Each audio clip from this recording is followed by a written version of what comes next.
Hi everyone, कैसे हो आप सब। हर बार मैं यही बोलती हूँ,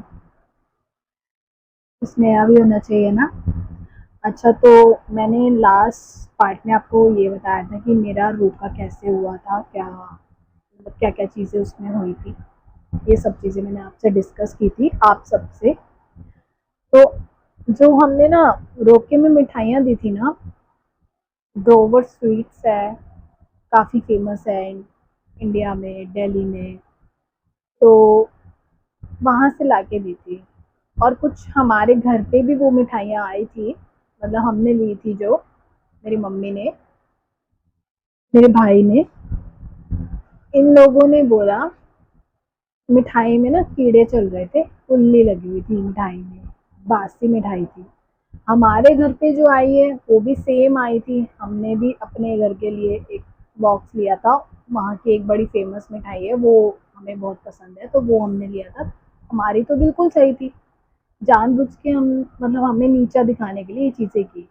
इतने महंगे गिफ्ट, शगुन, लड़के को कैश, फैमिली को, रिलेटिव्स को सब कुछ देने के बाद ये सब चीज़ें इन्होंने हमारे साथ बोली, की हमारे साथ।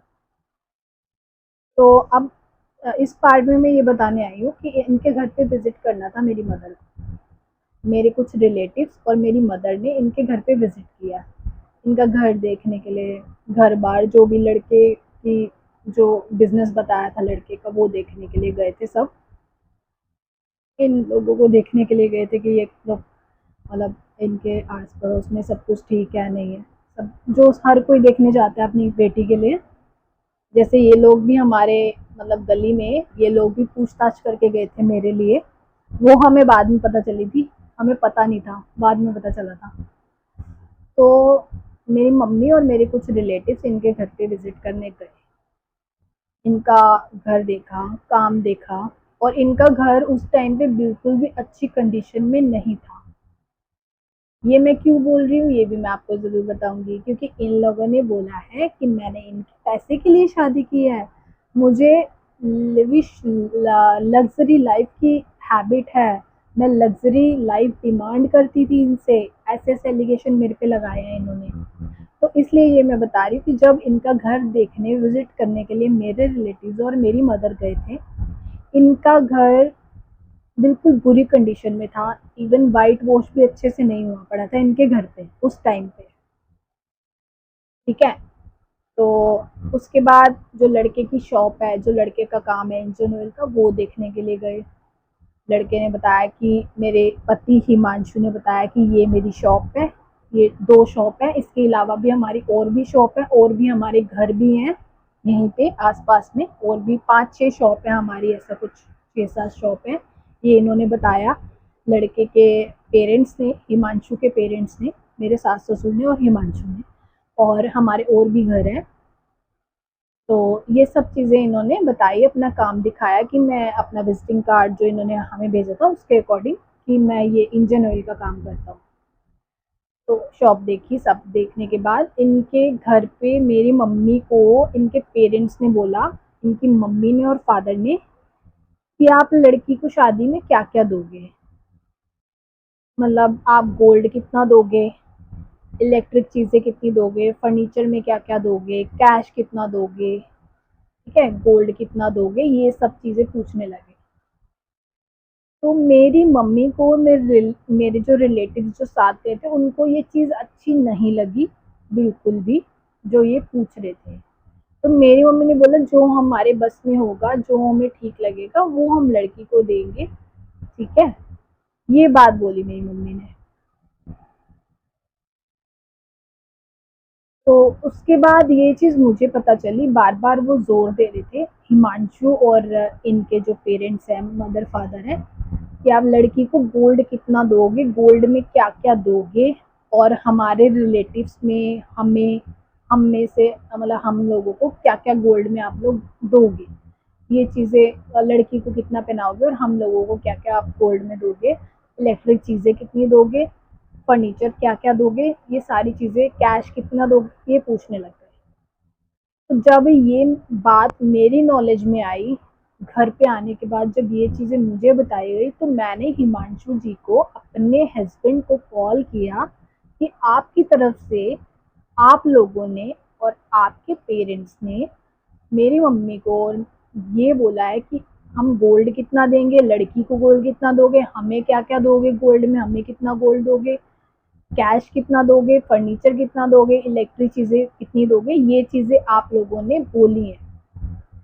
तो वो मुझे मैनिपुलेट करने लगे उस टाइम पे हिमांशु जी, जो अब समझ में आ रहा है, पहले समझ नहीं आया था कि नहीं ऐसी तो कोई बात हुई नहीं है, लेने देने वाली कोई बात ही नहीं है, हमारे घर में कोई कमी थोड़ी ना है किसी चीज़ की जो हम मांगेंगे, अब कैसी बात कर रहे हो।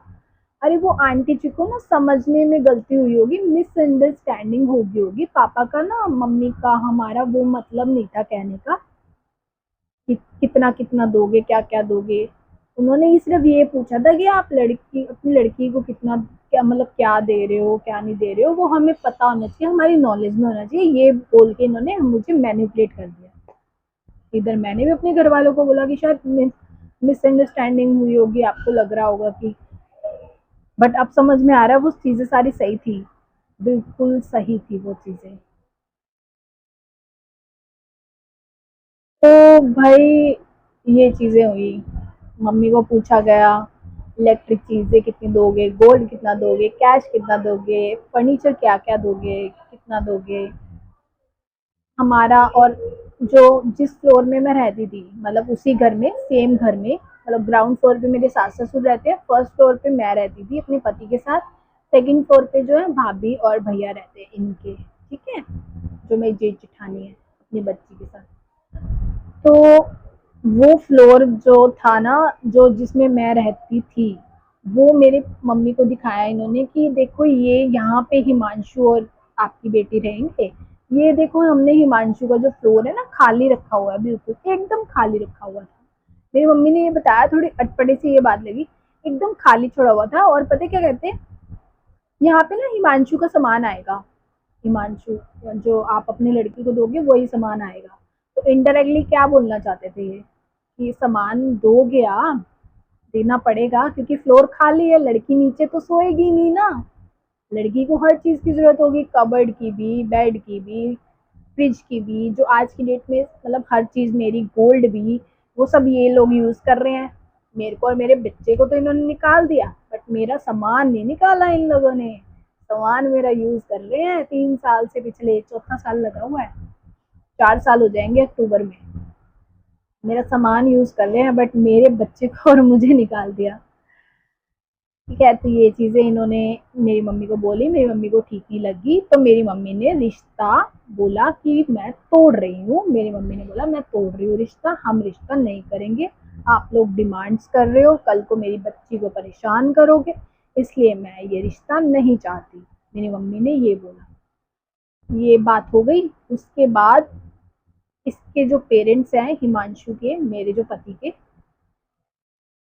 जो इनकी मदर है, फादर हैं, और हिमांशु जी, मुझे मैनिपुलेट करना शुरू कर दिया, इन्होंने कॉल्स करने शुरू कर दिए, क्योंकि मम्मी इनके कॉल्स पिक नहीं करती थी, हमारी आपस में थोड़ी बहुत बात हुई थी तो मैं कॉल्स पिक कर लेती थी। ठीक है जी, तो आप अपनी मम्मी को मनाओ, हमारी बेइज्जती हो जाएगी बिरादरी में, हमने तो रोका कर दिया है, हम यहीं पे शादी करना चाहते हैं, हमारी तो बदनामी हो जाएगी, हमें तो जहर खाना पड़ जाएगा, आप मम्मी को मनाओ अपनी किसी भी तरीके शादी के लिए, ऐसे ऐसे बोलने लग गए मुझे। और मेरे से मिलने भी आए हिमांशु जी, काफ़ी बार मेरे से मिलने के लिए आए। इवन ये कहीं पे गए थे हिमाचल में किसी जगह पे, वहाँ से मेरे लिए मोर का पंख लेके आए, एक, सिर्फ एक मोर का पंख लेके आए थे मेरे लिए, आज भी मेरे पास रखा हुआ है वो। ये मैं क्यों बता रही हूँ, क्योंकि ये लोग बोलते हैं ये लड़की लालची है, इसलिए हमने इसको छोड़ा है। जो लड़की एक मोर का पंख देने से खुश हो गई थी, वो लड़की लालची है सच में। ये इसलिए मैं बता रही हूँ कि एक मोर का, सिर्फ एक मोर का, एक ही पंख, मोर का सिर्फ एक पंख मुझे ला के दिया था, जिसमें मैं खुश हो गई थी बहुत। ठीक है, जो लालची होते हैं ना, वो मोर के पंख से ना खुश नहीं होते, वो वहीं पे मुंह पे दे के मारते हैं कि ये वापस ले जाए यहाँ से, मेरे लिए मोर का पंख ही मिला था लाने के लिए, वो लड़कियां ऐसे बोलती हैं, और वही तुम्हें मिलनी चाहिए थी। मेरे जैसी नहीं मिलनी चाहिए थी तुम्हें। मुझे कहते हो ना, तेरे जैसी तो 36 आएंगी, 36 जाएंगी, मुझे बोलते हो तुम्हारी फैमिली, तुम ऐसे बोलते हो ना, शर्म नहीं आती तुम लोगों को। मेरे जैसी मैं बोलती हूँ ना, अगर तुम्हारी बहन के साथ अगर कोई ऐसा करेगा तो तुम्हें बुरा नहीं लगेगा। मुझे पता क्या बोलते हैं, मेरी बहन ना तेरे जैसी नहीं है, हमारी बेटी तेरे जैसी नहीं है। तेरे जैसी का मतलब क्या होता है, ये ना जब तेज लड़की मिलती ना तब तुम्हें बताती तेरे जैसी का मतलब क्या होता है, बहुत अच्छे से बताती। मैं तो तुम्हें शरीफ मिल गई थी। तो ये सारी चीज़ें हुई उस टाइम पे, तो मेरी मम्मी ने शादी के लिए मना कर दिया, और इन लोगों ने मुझे मैनिपुलेट करना शुरू कर दिया, मुझसे मिलने के लिए आए। इवन जून में ही, मतलब हमारे रोके के बाद, मैं इनसे मिलने के लिए इनके घर के पास गई थी। तो उसको लेके, मतलब मेरे को बोला जाता है कि मैं इनको मैनिपुलेट करने के लिए गई थी, वहां पे मैनिपुलेट करने के लिए आई थी। मुझे ये बोलते हैं कि ये मेरे से मिलने खुद आई थी और मुझे मैनिपुलेट करने आई थी। मैं तो दूध पीता बच्चा था है, और मेरे को इसने बहला लिया, फुसला लिया, शादी के लिए जबरदस्ती फेरों पे बिठा लिया। अब ये हाल है। क्या, जो लड़की एक मोर के पंख से खुश हो जाए ना, वो लड़की लालची नहीं होती। अभी तो तुम्हारा पाला नहीं पड़ा लालची लड़कियों से, कैसी होती हैं तेज लड़कियां। और ये मुझे दुनिया के सामने क्यों बतानी पड़ी है, क्योंकि तुमने ना हद कर दी, बिल्कुल हद कर दी। तो एक रिश्ते की लिमिट क्रॉस कर दी। कम से कम तुम ये याद रखते तुम्हारे बच्चे की माँ हूं मैं, शादी ना याद रखते, बच्चा तो याद रख लेते। तुम तो अपने बच्चे के भी नहीं हो। मैं हर वीडियो में ये बोलती हूँ। तो ये सारी चीज़ें हुई, शादी के लिए मना हो गया, फिर इनका मैनिपुलेट करना शुरू हो गया। इनके मदर के, फादर के और इनके हिमांशु जी के कॉल आते थे मेरे पास, मम्मी को मनाओ, हमें यही शादी करनी है। इवन हमारे घर के चक्कर लगाए इन्होंने रात को 11 बजे, 12 बजे। इनके पेरेंट्स ने, इनकी मतलब इनकी मम्मी और इनके पापा और हिमांशु जी, इवन इनके ब्रदर, भैया भाभी इनके, इन्होंने भी हमारे घर के चक्कर लगाए रिश्ते के लिए। ठीक है, कि हमें यही रिश्ता करना है, बहन जी हमारी बदनामी हो जाएगी बहुत ज़्यादा, आप समझो इस बात को, हमने रोका कर दिया है, सबको पता है, पूरे रिलेटिव्स को पता है, हमारी थू थू हो जाएगी। 4-5 साल से तो हम लड़कियां ढूंढ रहे थे, हमें कोई लड़की नहीं मिल रही थी, मुश्किल से हमें लड़की अच्छी मिली है, पसंद आई है।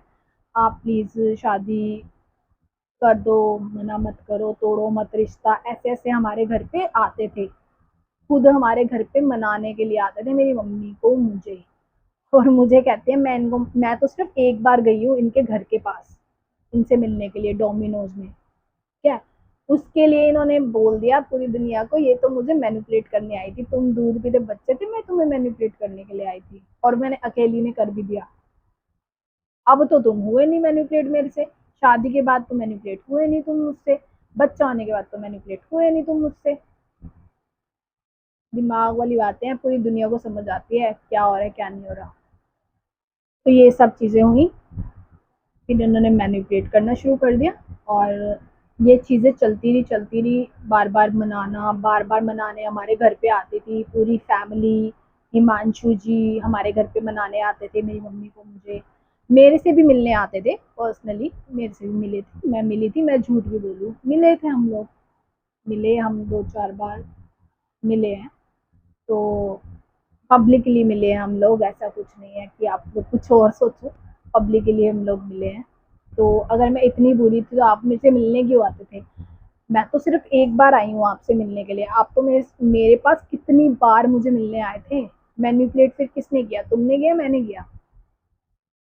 तो अब मैं नेक्स्ट पार्ट में आपको बताऊंगी कि जब मेरी मम्मी मान गई थी शादी के लिए, कैसे मानी थी, क्या हुआ था, वो सारी चीज़ें मैं आपको बताऊंगी। ठीक है, okay, thank you, bye bye everyone.